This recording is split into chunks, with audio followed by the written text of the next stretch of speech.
بسم الله الرحمن الرحيم إن الحمد لله نحمده ونستعينه ونستهديه ونستغفره ونعوذ بالله من شرور أنفسنا ومن سيئات أعمالنا من يهده الله فلا مضل له ومن يضلل فلا هادي له أشهد أن لا إله إلا الله وحده لا شريك له وأشهد أن محمدا عبده ورسوله يا أيها الذين آمنوا اتقوا الله حق تقاته ولا تموتن إلا وأنتم مسلمون يا أيها الذين آمنوا اتقوا الله وقولوا قولا سديدا يصلح لكم أعمالكم ويغفر لكم ذنوبكم ومن يطع الله ورسوله فقد فاز فوزا عظيما أما بعد فإن أصدق الحديث كتاب الله وخير الهدي هدي محمد صلى الله عليه وآله وسلم وشر الأمور محدثاتها وكل محدثة بدعة وكل بدعة ضلالة وكل ضلالة في النار أو كما قال صلى الله عليه وآله وسلم.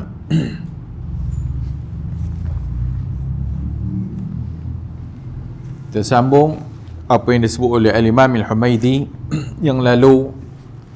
Qala al-muallifu Al-Imam Al-Humaidi rahimahullah wa an la naqula kama qalat al-khawarij man asaba kabiratan faqad kafar wa la nukaffiru bi syai'in min adh-dhunub wa an la naqula, dan kami tidak menyatakan pendirian kami kama qalatil khawarij, sebagaimana yang disebut oleh puak-puak al-khawarij. Man asaba kabiratan faqad kafar, siapa yang melakukan dosa besar kafir. Qala al-Imam al-Humaidi rahimahullah wa la nukaffiru bi syai'in min adh-dhunub wa la nukaffiru bi syai'in min adh-dhunub, dan kita tidak mengkafirkan sedikit pun daripada minadz-dzunub, daripada dosa-dosa. Innamal kufru fi tarkil khamsi allati qala Rasulullah sallallahu alaihi wa alihi wasallam. Sesungguhnya al-kufru, kekufuran itu, fi tarkil khams, pada meninggalkan 5 perkara. Allati qala Rasulullah sallallahu alaihi wasallam, yang disabdakan oleh Rasulullah sallallahu alaihi wa alihi wasallam, buniyal islamu ala khams, Islam itu dibina atas 5 perkara. Syahadati an la ilaha illallah wa anna Muhammadan Rasulullah, syahadah, penyaksian tidak ada ilah yang berhak diibadahi melainkan hanya beribadah kepada Allah, wa anna Muhammadan, dan sesungguhnya Muhammad itu Rasulullah, pesuruh Allah Azza wa Jal. Wa iqamis salah, mendirikan salat. Wa ita'iz zakah, dan mengeluarkan zakat. Wa sawmi Ramadan, dan berpuasa pada bulan Ramadan. Wa hajjal bait, dan haji di al-bait. Fa amma thalathun minha fala yunadharu tarikuha, adapun 3 yang pertama, fa amma thalathun minha, adapun 3 yang pertama, fala yunadharu tarikuha, maka orang yang meninggalkannya itu fala yunadhar. Yunadhar maksudnya tak ada, ataupun ada orang yang meninggalkan 3 hak yang utama itu, maka hak tu ulama menyatakan yunazar tu maksudnya tidak diperdebatkan, tarikuha, yang meninggalkannya. Man lam yatashahhad, pertama, sesiapa yang tidak bersyahadah, yatashahhad maksudnya tak bersyahadah, maksudnya tidak mengucap la ilaha illallah Muhammad Rasulullah. Walam yusalli, yang kedua tak salat. Walam yasum, yang ketiga tak puasa. Li'annahu la yu'akharu syai'un min hadha an waqtih, kerana tidak dilewatkan sedikit pun 3 benda ini daripada waktunya, an waqtihi, iaitu syahadah, salat, puasa. Syahadah mesti, dia mesti bersyahadah. Kalau tak syahadah, la yunazar, maka kafirlah. Walam yusalli, tak salat. Sebab salat ni ada waktu dia, maksudnya wajib tunaikannya pada waktunya. Walam yasum, dan tidak berpuasa, maksudnya Ramadan. Li'annahu la yu'akhar, kerana ia tidak dilewatkan syai' min hadha an waqtihi, tak dilewatkan sedikit pun daripada waktunya. Wala yujzi'u man qadahu ba'da tafritihi fihi 'amidan an waqtih.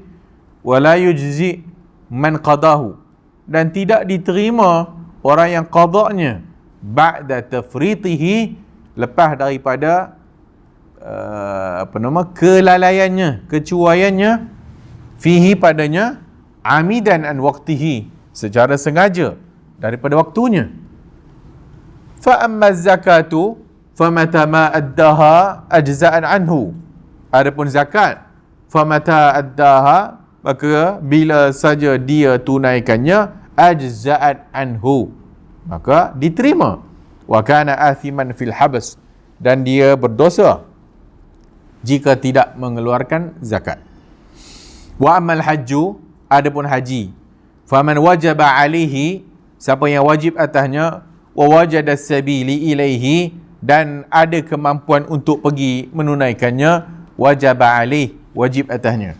Wala yajibu alaihi fi amihi dhalika hatta la yakuna lahu minhu buddun. Wala yajibu alaihi fi amihi dhalika, dan tidaklah wajib atasnya pada tahunnya itu, hatta la yakuna lahu minhu budd. Mata addahu kana muaddiyan walam yakun athiman. Bila mana saja dia tunaikan haji itu, walam yakun athiman, maka dia kana muaddiyan, maka dia tunaikan, walam yakun athiman, dan dia tidak berdosa fi ta'khirihi idza addah, pada ketika mana dia lewatkan daripada menunaikannya. Kama kana athiman fi zakah, sebagaimana kama kana athiman berdosa dalam bab zakat. Lianna zakata haqqun lil muslimin, kerana zakat itu hak bagi orang Islam, masakina, iaitu hak orang Islam yang miskin. Habasahu alaihim fakana athiman hatta wasala ilaihim. Kalau sekiranya dia tak bayar zakat tu, fakana athiman, maka dia berdosa, hatta wasala ilaihim, sehinggalah zakat itu sampai kepada hak miskin ni. Wa ammal hajju, adapun haji, fakana fi ma bainahu wa baina rabbih, adapun haji, maka itu adalah dia dengan Tuhannya. Idza addahu faqad adda, kalau dia dah tunaikannya, maka dia telah selesai. Wa in huwa mat, kalau sekiranya dia mati, wa huwa wajidun mustati', dan dia mampu untuk pergi, walam yahuj, tapi tak menunaikan haji, sa'ala raj'ata ila dunya yahuj, maka pada hari akhirat besok dia akan minta kepada Allah untuk kembali ke dunia untuk buat haji. Wa yajibu li ahlihi an yahujju anhu, dan wajib atas ahlinya, keluarganya, an yahujju anhu, untuk hajikan untuknya. Wa narju an yakuna dhalika muaddiyan anhu, dan kami berharap dengan walinya ataupun waris ahli keluarganya itu yang melakukan haji, menunaikan haji untuknya, maka kami berharap kama zalim muaddiyan anhu kama law kana alihi dainun, maka kami berharap diterimalah oleh Allah Azza wa Jalla kama law kana alihi dainun, seperti mana juga kalau sekiranya dia ada hutang, faqudiya anhu ba'da mautihi, maka diselesaikan ataupun ditunaikan ataupun dilangsaikan untuknya ba'da mautihi, lepas daripada kematiannya. So, sambungan daripada hak yang telah kita bahaskan tentang akidah khawarij, maka kata al-Imam al-Humaidi, wala nukaffiru bi syai'in min adh-dhunub, kami tidak mengkafirkan sedikit pun daripada dosa. Maksudnya ahli sunnah wal jamaah tidak mengkafirkan seseorang kerana dosa yang dia buat secara umum.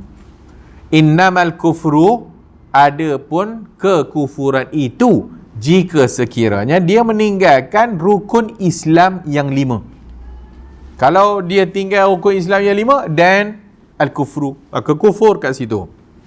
Tinggal lagi ada perbahasan lah dekat situ. Maka Nabi SAW bersabda dalam hadis tadi, Buniyal Islamu ala khams. Islam itu dibina atas 5 perkara. Jadi kalau tengok masalah hak yang dinyatakan oleh Al-Imam Al-Humaidi, bahwasanya masalah padanya ada yang ittifaq, ada yang disepakati oleh ulama', ada tempat yang diperselisihkan di antara salaf dan para imam ahli sunnah. Maka ada pun mahallul ittifaq, ada pun persepakatan ulama-ulama ahli sunnah, iaitu syahadatan, 2 kalimat syahadah. Yang itu sepakat. Faman tarakahuma ma'al qudrah. Siapa yang meninggalkan 2 kalimat syahadah ni dalam keadaan dia boleh qudrah, berkuasa dan berkemampuan alal ityani bihima, untuk dia mendatanginya. Maksudnya kalau dia berkemampuan untuk dia ucap asyhadu an la ilaha illallah wa asyhadu anna muhammadan rasulullah, tapi dia tak ucap, maka fa innahu yakfur, maka dia kafir. Hak ni ittifaq ulama lah. Maka siapa-siapa saja yang nak masuk Islam, dia tak mengucap la ilaha illallah, tak masuk dia Islam. Dia mesti mengucap 2 kalimah syahadah. So itu mahallu al-ittifaq. Kata Syekhul Islam Ibn Taymiyah, fa amma syahadatan, adapun 2 kalimat syahadah ni, idza lam yatakallam biha ma'al qudrah. Kalau dia tak sebut lam yatakallam, dia tidak menyebut. Apa maksud kalam? Kalam ialah percakapan yang ni dengar ni dengan gerak bibir ni, ini kalam. Tapi kalau cakap dalam hati, itu tidak nama kalam. Ma'al qudrah, walaupun dia mampu nak bercakap, dia bukan bisu. Kalau bisu lain, orang bisu dia tak mampu, maka dia buat bahasa isyarat macam mana, whatever lah, asyhadu an la ilaha illallah, maka sah lah Islamnya. Dia tak mampu nak bercakap, dia ucap dalam hati, sah lah sebab dia bisu. Tapi orang yang boleh bercakap, keluar suara, mampu, tapi dia tak nak ucap, kafir. Bahwa kafirun batinan wa zahiran, secara batin dan juga zahir, inda salafil ummah wa a'immatiha wa jamahiru ulama'iha, di sisi salaf ummah dan para imamnya dan majoriti ulama'nya. Adapun tempat ulama' berbeza pandangan adalah baqiyatul arkanil arba'ah, ialah 4 lagi rukun yang berikutnya. Maka itu khilaf di kalangan ulama'. Sesiapa yang meninggalkannya secara kasalan wa tahawunan, secara malas, wa tahawunan, meremeh-remehkan. Amma man tarakaha aw taraka ahadaha jahidan al-wujuba, tetapi siapa yang meninggalkannya kerana ingkar, jahidan al-wujub wal faridah, dia tak kata wajib, dia tak kata puasa wajib, dia kata merepek saja puasa ni, puasa ni merepek.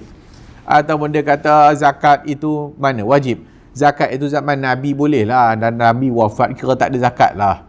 Itu jahidan, maka dia kufur dengan perkataan itu. Mustakbiran an zalika, sombong, membesar diri dengan demikian, maka hak ni adalah kafirun bil ijma', kafir dengan ijma' ulama, kama hakahu ghairu wahid min ahli ilm, sebagaimana disebut oleh tidak seorang daripada ahli ilmu, seperti Ibn Qudamah, Ibn Taymiyah dan Ibn Rajab dan selain daripadanya.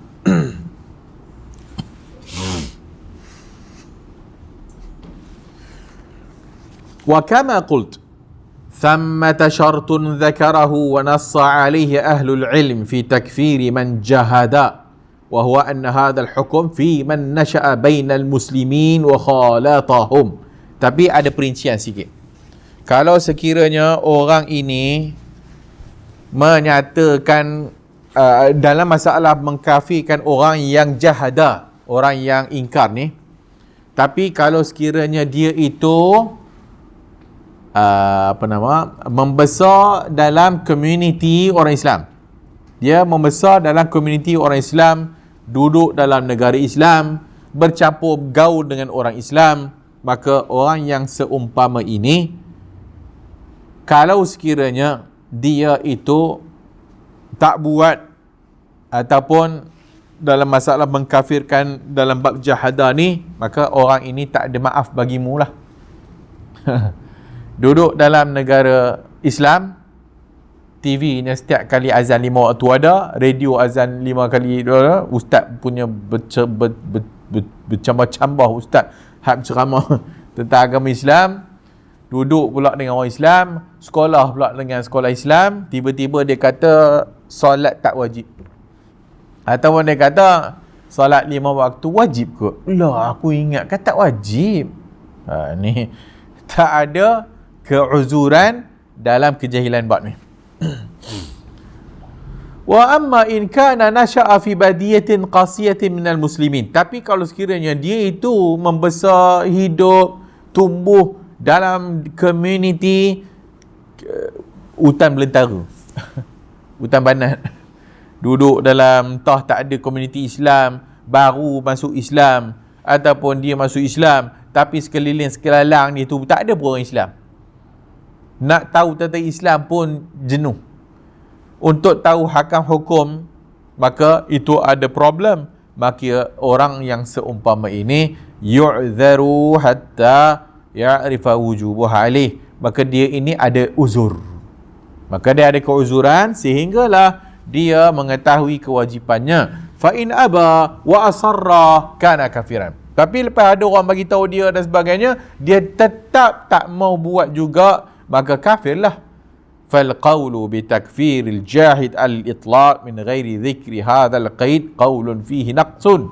Maka perkataan ataupun penghukuman kafir bagi orang yang jahid maksudnya tak nak buat alal itlaq secara mutlak tanpa ada ikatan yang dua isu ni tadi, maka hak ni ada kurang sikit dalam pandangan tersebut. Maksudnya dia nak bagi tahu ahli sunnah dalam bab orang yang tak buat ni, dan dia tak buat itu manjahada. Jahadah ni maksudnya memang tak nak buat. Ada dua keadaan. Satu, tak nak buat itu dalam keadaan dia itu duduk dalam tempat yang mana ilmu Islam senang didapati dan dia boleh hidup dalam komuniti orang Islam. Hak ni tak diterima kalau dia kata dia tak tahu dan dia tak nak buat, tak diterima. Tapi kalau orang ni baru masuk Islam, balik-balik kampung hutan dia, orang asli tu, balik-balik dia tak ada siapa yang nak mengajar dia, dia pun terkontang-kanting seorang-seorang, maka dia pun tak nak semayang dan dia tak semayang, maka hak ni ada keuzuran kalau sekiranya dia tak buat.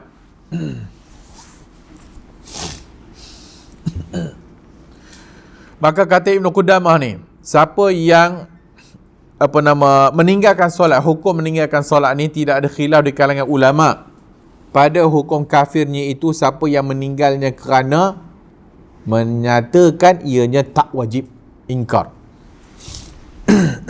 So hak ni kafir ya. Wa ma idza kana al-jahidu laha nashi'an fil amsar bain ahli al-ilmi fa innahu yakfur. Kalau diduduk ulama banyak, ustaz banyak, dia kata dia tak mau, maka hukumnya kafir.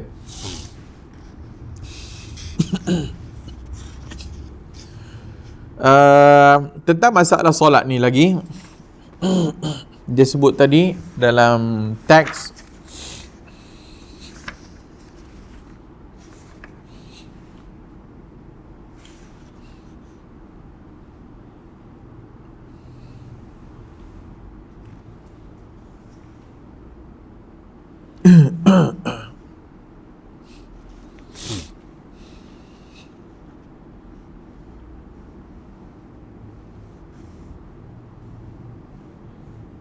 mana dia?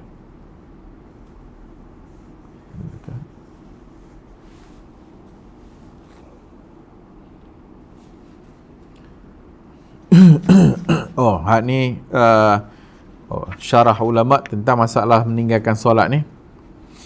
Tentang masalah meninggalkan solat, kita dah sebut banyak kali dah sebelum ni, ada dua qaul di sisi ahli sunnah wal jamaah. Satu qaul yang menyatakan kafir, yang kedua menyatakan tidak kafir. Yang kedua, tidak kafir hukumnya. Itu dua qaul di sisi ahli sunnah. Kenapa? Kerana dalil. Imam Ahmad menggunakan dari dalil yang jelas menunjukkan beza antara seorang Muslim dengan kafir itu tarkus salah, meninggalkan solat. Adapun jumhur Syafi'i, Maliki dan sebagainya menyatakan bahawasanya orang yang meninggalkan solat kerana takasulan, kerana malas dan sebagainya, maka dia berdosa besar. Dan tidaklah kafir. Tidak kafir. Apa-apa pun dua ni, masalah ni dia berbeza. Ada orang tanya, kata ahli sunnah tak mengkafirkan orang buat dosa. Maksudnya orang yang solat, kalau dia tak solat, orang Islam kalau dia tak solat, kafir ke tak? Ada qaul ahli sunnah kata kafir. Tadi kau kata ahli sunnah tidak mengkafirkan orang yang buat dosa. Dalam bab solat lain. Dalam bab solat ni dia ada dalil. Dalam bab solat ada dalil yang Nabi menyatakan bahwasanya pembeza antara Islam dengan kafir itu meninggalkan solat. Dan para sahabat meriwayatkan sebagainya bahwasanya kami tak tahu dalam amalan Islam ni kalau meninggalkannya kafir melainkan solat. Adapun secara umum majoriti menyatakan kalau sekiranya meninggalkan solat tanpa takasulan, bukan kerana ingkar kewajipannya, maka dia berdosa besar. Tentang masalah boleh tak dia itu qada, wala yujzi'u man qadahu ba'da tafritihi fihi 'amidan an waqtihi. Wala yujzi', dan tidak diterima man qadahu, siapa yang mengqadanya ba'da tafritihi, setelah daripada kecuaiannya, fihi padanya, 'amidan secara sengaja, an waqtihi daripada waktunya.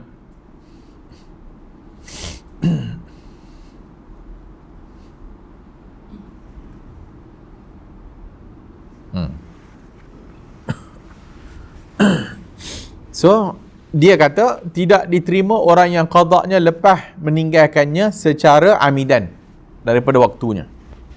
Maka bab qada dan tak qada juga kita telah sebut dah sebelum ni kalau tak silap. Maka sebahagian para ulama menyatakan wajib qada. Wajib qada. Sebahagian menyatakan tak boleh qada pun. Tak boleh qada. Kenapa tak boleh qada? Kerana dia telah tidak menunaikannya pada waktunya. Itu solat. Malas, takasulan, dan tidak ada ruang baginya untuk qada, sebagaimana juga yang disebut man nama an salatin aw nasiyaha. Siapa yang tertidur dari menunaikan salat atau terlupa, maka waktunya adalah ketika mana dia terjaga dan teringat. Maka siapa tidur, dia tertinggal solat sebab tidur, maka dia tak berdosa. Dia solat bila mana dia teringat. Ataupun yang tidur tadi, dia solat bila mana dia terjaga, dan dia tidak berdosa. Sebab disebut dalam hadis man nama an salatin aw nasiyaha. Tapi orang yang meninggalkan secara malas, tak ada peruntukan undang-undang. Maksudnya dia tak boleh qada. Tak boleh qada pun. Sebab apa tak boleh qada? Sebab dia meninggalkan dengan sengaja. Khilaf di kalangan para ulama. Apa orang kata? Apa yang sepakatnya? Yang sepakatnya meninggalkan solat berdosa besar. Sepakat. Meninggalkan solat berdosa besar. Apa yang sepakat lagi? Wajib taubat. wajib taubat. Siapa yang meninggalkan dosa besar wajib taubat, sepakat ulama. Dan sepakat juga ulama kata siapa yang bertaubat dan jujur dan ikhlas dalam dia bertaubat, taubat sebetul-betulnya, taubat nasuha, maka Allah Azza wa Jalla mengampunkan dosanya. Allah mengampunkan dosanya. Jadi itu sepakat. So siapa meninggalkan berdosa besar, dan siapa meninggalkan dosa besar wajib taubat. Dan siapa yang bertaubat dengan benar, Allah menerimanya. Innallaha la yaghfir. Allah tidak mengampunkan dosa orang yang mensyirikkannya dengan sesuatu pun. Wa yaghfiru ma duna zalika liman yasha, dan Allah akan mengampunkan dosa selain daripada syirik bagi orang yang Allah kehendaki. Cumanya khilaf dalam masalah qada tak qada. Yang kata tak ada peruntukan qada, manna ma'an salatin. Siapa yang menyatakan wajib qada sebagaimana yang disebut tadi tentang masalah contoh puasa ataupun haji. Hadis menyatakan siapa yang mati wa alaihi siyam, ada hutang puasa, maka hendaklah sama anhu waliyuhu, hendaklah walinya, warisnya puasa untuknya. Itu ada dalam hadis. Jadi orang tanya kepada Rasulullah, mak dia mati dan dia ada hutang puasa, adakah dia perlu puasa untuk maknya? Maka Nabi kata, jika sekiranya ada hutang, kena bayar ke tak? Wajib bayar. Begitu juga fadainullahi ahaq, maka hutang dengan Allah lebih berhak untuk dibayar. Maknanya kena qada. Maknanya kena qada. Ulama menyatakan tidak wajib qada. Bukan tak wajib, tak boleh qada. Tak boleh qada.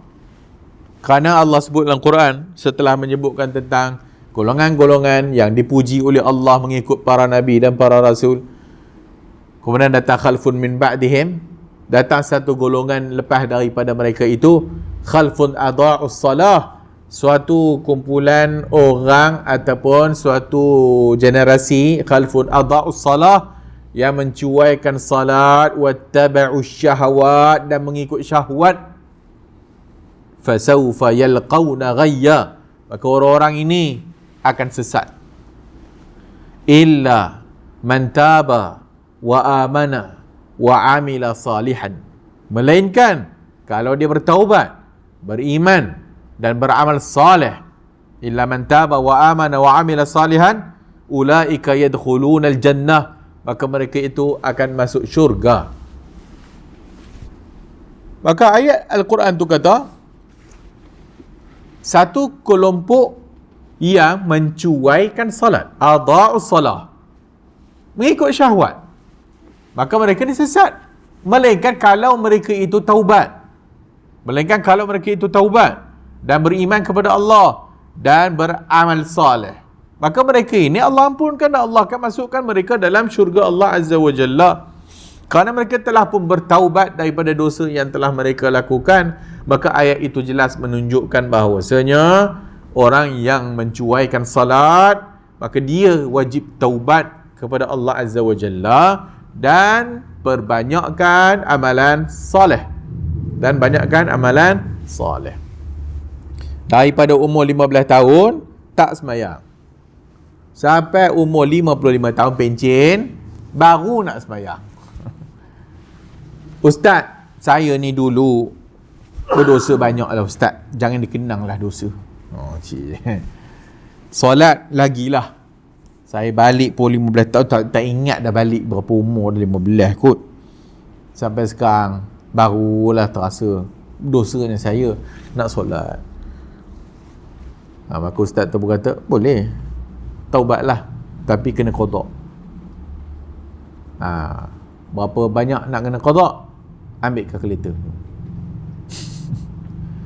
Ambillah kalkulator, tengok, kiralah, tak tahulah, satu hari 5 kali solat. Kalau sebulan dan sebagainya, makan tahun, daripada umur 15 tahun sampai 50 tahun, mau 10,500 kot waktu solat tak? 10,000 waktu solat lebih, hang kena qada. Terus tak larat nak qada. Terus tak larat nak qada lah. Daripada tadi semangat tadi tu, dia pun fikir, Allah, tak ada rahmat ke? Susah no? Daripada orang tu elok nak taubat, mana larat? Tak ada siapa ni larat kan? Ulama bahas tentang masalah orang yang kena qada, tentang kalau sekiranya dia itu koma ataupun tertidur ni, ataupun kena bius, nak kena qada tak? Maka duduk hospital lepas ICU, lepas operation masuk ICU, doktor biuskan dia sampai seminggu. Seminggu. Makan 2 minggu, makan 3 minggu, ataupun koma, tak sedar-sedar dia. Sebulan, 2 bulan, 3 bulan, 5 bulan koma. Adakah baginya kewajipan salat? Apa dia takrif mukallaf? Mukallaf baligh, berakal. Islam balik berakal, berakal. Sekarang orang gila wajib sembahyang tak? Tak. Gila sekejap, elok. Lepas tu gila balik, elok. Gila, elok. Macam mana? So, bila dia gila, tak ada kewajipan. Bila dia sihat, dia ada kewajipan. Gila balik, tak ada kewajipan. Sihat balik, solat balik. Nyanyuk, macam tu lah. Dia nyanyuk, elok. Nyanyuk, elok. Nyanyuk, elok. Bila elok, wajiblah tanya solat. Bila nyanyuk, macam gila, maka hak ni semua tak cukup ahliyah. Ahliyatul wujub ada, ahliyatul ada tak lengkap. Ahliyatul wujub wajib dah, tapi tak ada berkeahlian untuk menunaikannya sebab tidak mukallaf. Gila, sabi, budak kecil, dia ada ahliyatul wujub, dia wajib, tapi dia tak ada keahlian ataupun dia kurang naqisah ahliyatul ada, keahlian untuk menunaikan kurang naqisah. Maka kiaskan kepada itulah. Okay, orang yang koma tak ada sembahyang, Nabi kata salat, kalau tak boleh salat berdiri, duduk. Kalau tak boleh duduk, baring. Kalau tak boleh baring, isyarat kepala. Kalau tak boleh isyarat kepala, mata. Kalau tak boleh isyarat mata, dia kata solat dengan hati kan? Macam mana solat dengan hati? Solat itu ialah perbuatan, perkataan, muftatahatun bitakbiratul ihram, bermula dengan Allahu Akbar, wa muhtatamatun bitaslim, dan ditutup dengan Assalamualaikum warahmatullahi wabarakatuh. Itu solat. So, kalau yang dikatakan solat dengan hati ni, dia solat ke tak? Tak lah. Maka, kalau dah mata pun tak boleh gerak, kepala pun tak boleh gerak, itu je kopi. Kan? Maka, barulah gugur kewajipan solatnya. Tapi masih kepala, boleh lagi. Boleh lah. Maka sembahyang dengan angguk kepala, dengan menjadikan sujud lebih rendah daripada rukuk. Maka koma. Bila dia koma, tak adalah lagi kewajipan. Sebab memang tak ada. Sebab dia pun tak sedar dah. Akalnya tak berfungsi dah. Sekeran, mabuk, mana boleh sembahyang? Mabuk. Ngantuk pun disuruh tidur dulu. Ngantuk tidur dulu. Sebab takut nanti handuk, tak apa-apa kan? Maka disuruh tidur. Maka begitulah, kalau sekiranya koma dan sebagainya, tak payahlah solat. Bukan tak payah solat, memang dia tak boleh nak solat pun. Demensia, orang yang ada penyakit, bila tuanya ingat dah macam ingat tak ingat. Bapak dia dekat wad, ustaz macam mana nak sembahyang ni ustaz, entah. Dia duduk sembahyang je tak habis-habis. Bila tanya apa halnya, bapak awak tak habis-habis sembahyang? Memanglah tak cukup rakaat lagi. Dah 80 rakaat dah. Tak ada. Baru satu. Oh, memang tak betul dah akal tu. Akal dah tak betul. Sekejap lagi dia dah semayang. Allah dah semayang dah. Sekejap lagi, berapa nak semayang lagi? Dah semayang dah tadi. Belum. Mana dia tak semayang lagi? Dia pun semayang. Allah, lantak lah semayang lah. Dah semayang. Sekejap lagi, dah semayang dah. Maksudnya akal dah tak ada, dah tak berfungsi akalnya, dah tak waras. Dia semayang, tidur. Tidur dah, lepas tu dah jaga balik dah. Apa kau buat dah, dia pun tak apa-apa dah. So keadaan itu lainlah dengan orang yang malas lah, tidur lah. Itu lain kan. Itu berdosa lah. Ada pun hak yang kes-kes yang tadi tu tak berdosa lah. Okey, takat mana nak kira boleh qada ni? Dia koma 5 bulan. Nak kena qada. Lepas 5 bulan tu baru dia terjaga. Maka tak ada qada lah. Dia bius 2 hari. Ataupun 1 hari ataupun 2 hari. Dia pun jaga dah elok dah segar. Maka 2 hari. Kena qada ke tak? Maka ulama sebab tak ada dalil yang spesifik. Tak ada dalil yang khusus. Maka sebahagian ulama kata kalau sekiranya dia itu dalam keadaan itu, iaitu bius ke apa ke benda ke koma ke dan sebagainya, memungkinkan dia untuk qada lah. Maksudnya memungkinkan tu apa? Kalau setakat 2 hari 10 kali je kan, 10 kali tu maksudnya 5 kali waktu. Maksudnya dia ada 2 kali subuh saja. Maka dia qada 2 kali subuh tu makul tak? Boleh je kan? Maka qada lah. Dia bius dah 2 minggu dah, tak payahlah. Kalau dah 3-4 hari dah dia tak sedar, tak payahlah qada. Kalau dia hanya 1 hari, 2 hari yang memungkinkan untuk dia qada, maka sebagai para ulama fuqaha kata qada lah. So begitu, wallahu a'lam. Puasa. So puasa pun sama. Secara umumnya siapa yang meninggalkan puasa jahidan, tak mau puasa dan sebagainya, kerana dia kata puasa ini merepek dan sebagainya, kafir lah. Zakat, dengan pelbagai pandangan ulama lah zakat pun sama juga. Abu Bakar memerangi orang yang tak nak bayar zakat kerana mereka rasa bahawasanya setelah Nabi wafat tak payahlah bayar lagi dah. Dulu pada zaman Nabi itu kita bayarlah sebab Nabi ada dan Nabi minta. Sekarang dah Nabi wafat, tak payahlah korang nak minta. Contoh. So tak boleh lah. Maka Abu Bakar memerangi orang yang demikian.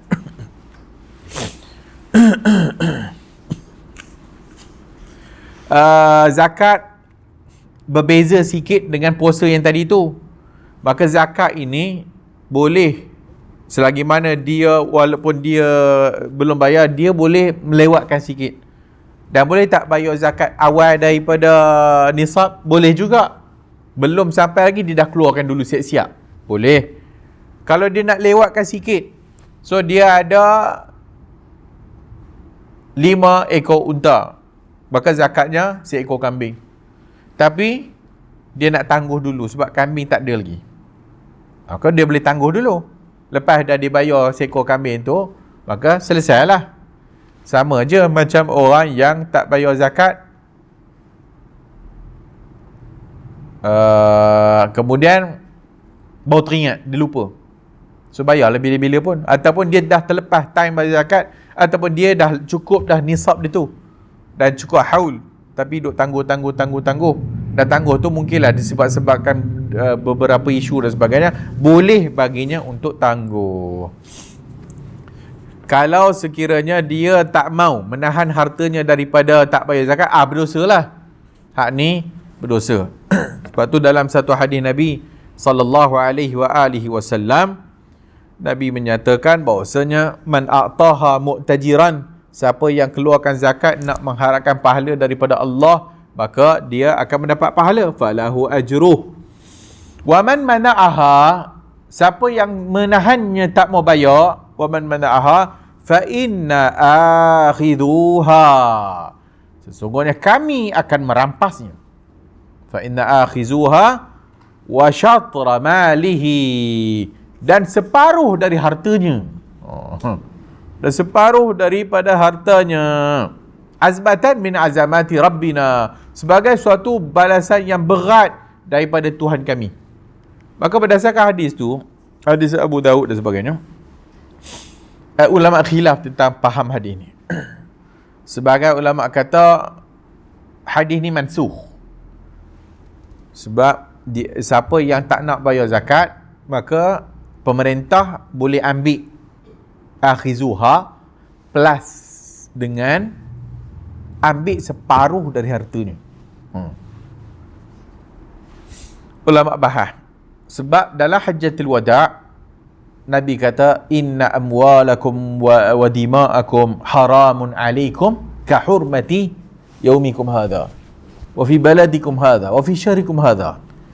Sesungguhnya harta benda kamu dan darah-darah kamu itu haramun alaikum, haram atas kamu. Maksudnya kita tak boleh curi harta orang, tak boleh ambil harta orang, dan tak boleh menumpahkan darah orang. Pengharaman itu Nabi kata seperti hari ini, iaitu hari haram, itulah hari haji. Bulan ini bulan haram. Fi baladikum hadha, dekat negeri haram. Maka haram sungguh. Maka tak boleh ambil harta orang. Maka sebagai ulama melihat bahawasanya tak boleh hukum ta'zir dengan mengambil harta berdasarkan hadis tu. Maka bagaimana hadis ni? Maka mereka kata hadis ni mansukh. Mansukh dengan apa? Mansukh dengan hadis yang tadi tu. Tapi sebagai ulama kata nak mansukh macam mana? Mansukh ni kita kena tahu mana hadis dulu, mana hadis kemudian. Hadis yang kata kami akan ambil dan separuh dari hartanya itu bila Nabi cakap? Dengan hajjatul wada' tu. Boleh jadi lepas daripada hajjatul wada' pun boleh jadi hadis tu. Maka nak tahu nasikh dan mansukh, dinasahkan ke hukum tu, maka hak tu susah. Dia sebab dia dia kata tak boleh, pada asalnya tak boleh ambil harta orang, haram. Islam jaga benda tu. Tapi para ulama melihat bahawasanya itu hukuman ta'zir dan disebut dalam hadis. Maksudnya siapa yang tak nak bayar zakat, maka kerajaan boleh memaksa harta zakat yang dia tak nak bayar tu dan separuh dari hartanya. So ulama bahas, separuh harta dia ni harta yang mana satu? Adakah harta yang dia tak nak bayar zakat tu ke, ataupun harta selain daripada hak yang zakat tu? Maka ulama khilaf. Kalau kita faham ambil siapa yang tak nak bayar zakat, kami akan ambil hartanya itu. Maksudnya harta zakat yang dia tak nak bayar tu lah. Okay, katalah dia ada 40 ekor kambing. 40 ekor kambing, maka dia kena keluarkan zakat. 40 ekor kambing, dia 40 ekor. 40 ekor, maka dia kena keluarkan seekor anak kambing, bintul labun. Seekor kambing dia kena bawa keluar zakat. Maksud kerajaan ada hak untuk paksa dia seekor kambing tu. Oh, tak nak bayar zakat dah.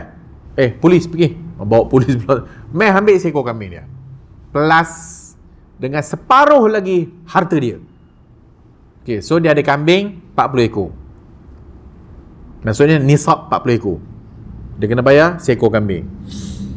Dia ada 1 juta.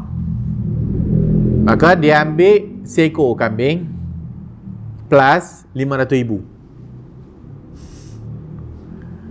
Oh, jenuh. Sebagai ta'zir. Hukuman ta'zir. Hukuman ta'zir dari pemerintah. Tapi sebagai ulama kata tak boleh macam tu. Sebab you all tadi kata tak boleh ambil harta orang kan. Tak boleh ambil harta orang. Maka yang lebih tepatnya, sebab hadis ni umum, harta mana satu nak diambil ni? Maka mestilah yang lebih dekat dengan pemahaman kita, harta yang dia tak nak keluarkan zakat itulah. Bermakna dia ada 1 juta tu, jangan kacau lah. Kau kacau kambing dia je. Sebab kambing dah cukup 40 ekor, dia wajib keluar seekor.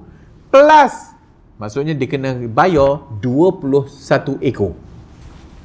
21 ekor. Ambil hak yang zakat tadi seekor plus half daripada hak yang telah pun dia ada tu. So dia ada 40 ekor, ambil 20 ekor daripada dia.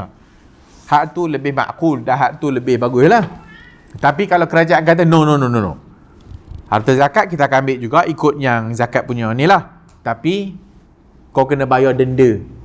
Berapa kau ada dalam duit? Tak ada. KWSP, tak apa. KWSP half kita ambil. Kerajaan nak buat? Hak dia lah. Hak kerajaan lah.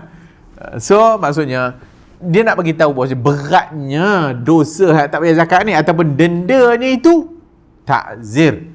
Boleh ta'zir dengan mengambil harta, kata para ulama. Wallahu a'lam. So itu tentang zakat. Adapun haji dan sebagainya pun sama. Kalau ikut apa yang disebutkan oleh penama Al-Imam Al-Humaidi tadi, wa yajibu li ahlihi ay yahujju anhu. Maka wajiblah bagi ahlinya untuk berhaji untuk dia. Maksud badal haji. Wa narju, dan kami harap supaya kalau warisnya buat haji untuk tu diterima oleh Allah lah sebagai haji untuk dia. Maka di sana ada lagi pandangan para ulama, kalau sekiranya dia tak nak haji itu sebab apa? Kalau dia tak nak haji, memang tak mau haji, maka sebagian kata tak payahlah buat haji untuk dia. Tak payahlah. Mazhab Abu Hanifah kata siapa yang mati dan tak dan buat haji, maka tak ada sebab dia dah mati dah. Dah mati dah, ahliyatul wujub tak ada. Kewajipan dah tersebat, dah mati dah. Maka tak payah haji dah lah sebab dia dah mati. Tapi oleh kerana adanya badal haji, maka dia kena atau walinya kena badal haji untuk dia lah. Okey. Kalau sebagian yang kata tadi, kalau dah dia itu hidupnya tak nak bayar, tak nak pergi haji juga, walau berkemampuan kaya raya, tak nak pergi haji, maka tak payahlah buat haji sebab dia itu in the first place tak nak buat haji. Tapi dalam teks Al-Imam Al-Humaidi ni kata tadi apa? Wa yajibu li ahli, wajib bagi ahlinya itu haji untuk dia. Mudah-mudahan, wa narju, kami harap dengan demikian itu muaddiyan anhu, kami harap dengan warisnya buat haji untuk dia, mudah-mudahan terangkatlah zimmahnya, maksudnya tertunailah hajinya. Walaupun mungkin tak kira lah dia tak nak pergi tu sebab malas ke, sebab memang tak nak pergi ke, ataupun tak dan ke, ataupun sakitnya ke, tak kira, buatlah haji untuknya, mudah-mudahan Allah Ta'ala terima untuk dia. Kama law kana alaihi dainun, sebagaimana juga kalau dia ada hutang, faqudiya anhu ba'da mautih, maka ditunaikanlah setelah kematiannya. Mudah-mudahan dengan warisnya buat itu, Allah Subhanahu wa ta'ala dengan rahmat dan kasih sayangnya mungkin boleh mengampunkan dia, dan mungkin akan dikira bahawasanya dia telah menunaikan haji kepada Allah Subhanahu wa ta'ala. Maka dengan demikian selesailah kita kitab Usul Sunnah Al-Imam Al-Humaidi rahimahullahu ta'ala anhu ni. Mudah-mudahan Allah Ta'ala rahmati kita, mudah-mudahan Allah Subhanahu wa ta'ala memberikan kita ilmu, menambahkan kita ilmu, dan mudah-mudahan dengan kita membaca kitab para ulama kita ni, paling kurang kita tahu hak mana nak rujuk tentang bab akidah, tentang ulama-ulama kita, dan paling kurang kita ada ilmu tentang hak sumber akidah ahli sunnah wal jamaah. Jangan hanya kata kita ini ahli sunnah tapi tak tahu mana nak rujuk sumber akidah ahli sunnah. So hak ni tak boleh. Kalau kita tahu belajar fiqh, tahu bab solat sebagainya, kita duk belajar, kita tahulah nak rujuk kitab fiqh mana. Begitu juga akidah kita nak macam tu lah. So kalau nak tengok akidah ahli sunnah ni, kita tahu boleh rujuk Imam Ahmad, boleh rujuk Imam Al-Humaidi, boleh rujuk dah Sahih Bukhari, itu apa nama kitab Tauhid, dan juga ulama-ulama yang lainnya. Mudah-mudahan Allah Ta'ala rahmati kita, dan mudah-mudahan ada manfaat untuk kita baca ni. Wallahu a'lam. Yang ke depan kita akan tentukan hak berikutnya. Wallahu a'lamu bis-shawab. Mungkin kita akan ambil Syarh Sunnah Al-Imam Al-Muzani pula. Syarh Sunnah Al-Imam Al-Muzani anak murid kepada Al-Imam Syafi'i rahimahullah ta'ala juga nipis saja, tak tebal, nipis. So bila nipis ni senang, habis khatam habis belaka senang kan. Wallahu a'lamu bis-shawab. InsyaAllah kita jumpa lagi. Subhanakallahumma wa bihamdika asyhadu an la ilaha illa anta astaghfiruka wa atubu ilaik.